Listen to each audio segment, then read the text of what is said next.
You, John Fitzgerald Kennedy, do solemnly swear I, John Fitzgerald Kennedy, do solemnly swear that you will faithfully execute the office of President of the United States that I will faithfully execute the office of President of the United States and will, to the best of your ability, and will, to the best of my ability, preserve, protect, and defend the Constitution of the United States. preserve, protect, and defend the Constitution of the United States. So help you God.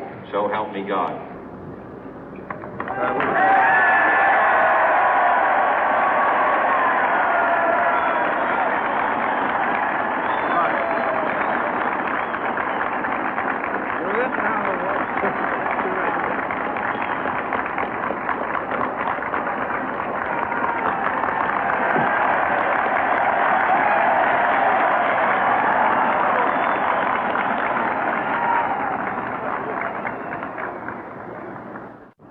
Vice President Johnson, Mr. Speaker, Mr. Chief Justice, President Eisenhower, Vice President Nixon, President Truman, Reverend clergy, fellow citizens.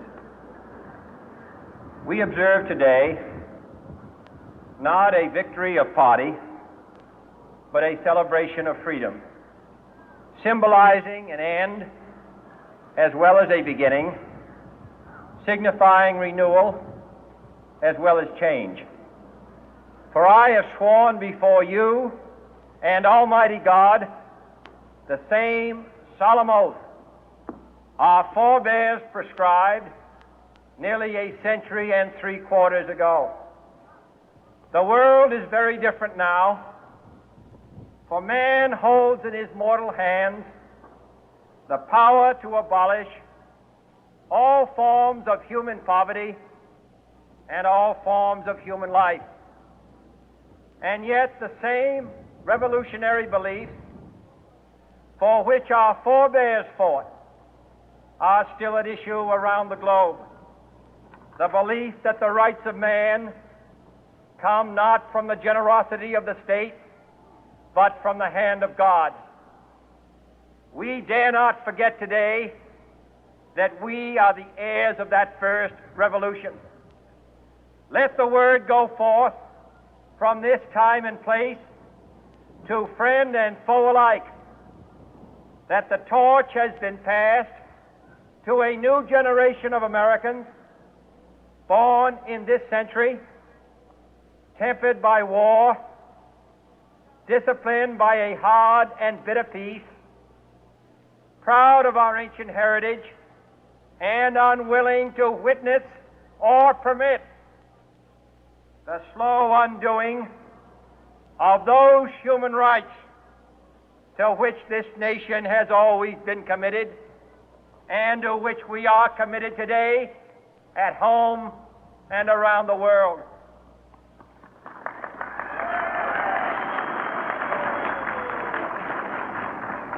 Let every nation know, whether it wishes us well or ill, that we shall pay any price, bear any burden, meet any hardship, support any friend, oppose any foe to assure the survival and the success of liberty.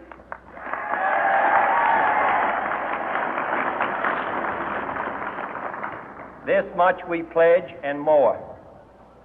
To those old allies whose cultural and spiritual origins we share, we pledge the loyalty of faithful friends. United, there is little we cannot do in a host of cooperative ventures. Divided, there is little we can do, for we dare not meet a powerful challenge at odds and split asunder. To those new states whom we welcome to the ranks of the free, we pledge our word that one form of colonial control shall not have passed away, merely to be replaced by a far more iron tyranny. We shall not always expect to find them supporting our view, but we shall always hope to find them strongly supporting their own freedom, and to remember that in the past, those who foolishly sought power by riding the back of the tiger ended up inside.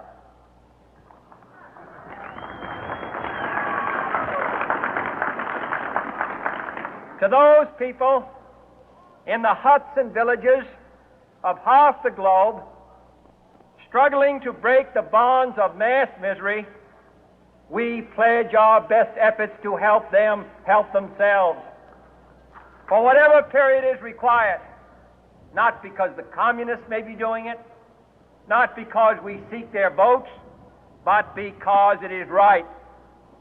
If a free society cannot help the many who are poor, it cannot save the few who are rich.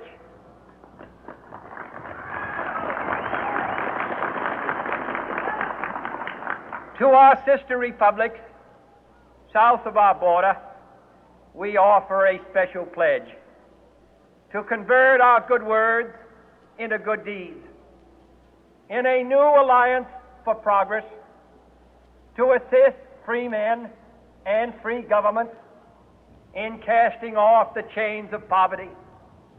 But this peaceful revolution of hope cannot become the prey of hostile powers. Let all our neighbors know that we shall join with them to oppose aggression or subversion anywhere in the Americas.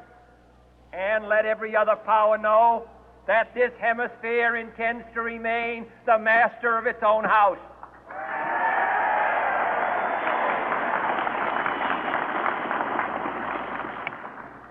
To that World Assembly of Sovereign States, the United Nations, our last best hope, in an age where the instruments of war have far outpaced the instruments of peace, we renew our pledge of support to prevent it from becoming merely a forum for invective, to strengthen its shield of the new and the weak, and to enlarge the area in which its writ may run.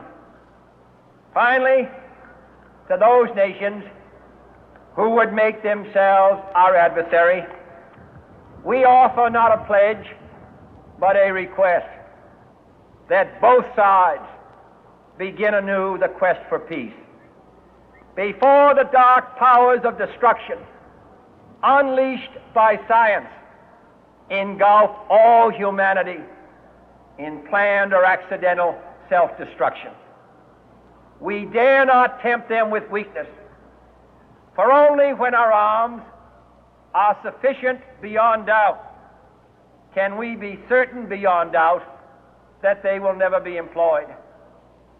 But neither can two great and powerful groups of nations take comfort from our present course, both sides overburdened by the cost of modern weapons, both rightly alarmed by the steady spread of the deadly atom, yet both racing to alter that uncertain balance of terror that stays the hand of mankind's final war.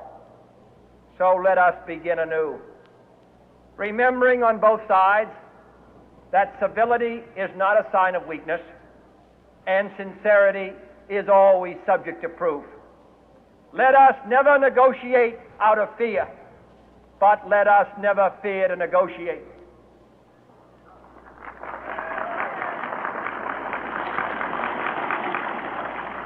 Let both sides explore what problems unite us, instead of belaboring those problems which divide us. Let both sides, for the first time, formulate serious and precise proposals for the inspection and control of arms, and bring the absolute power to destroy other nations under the absolute control of all nations.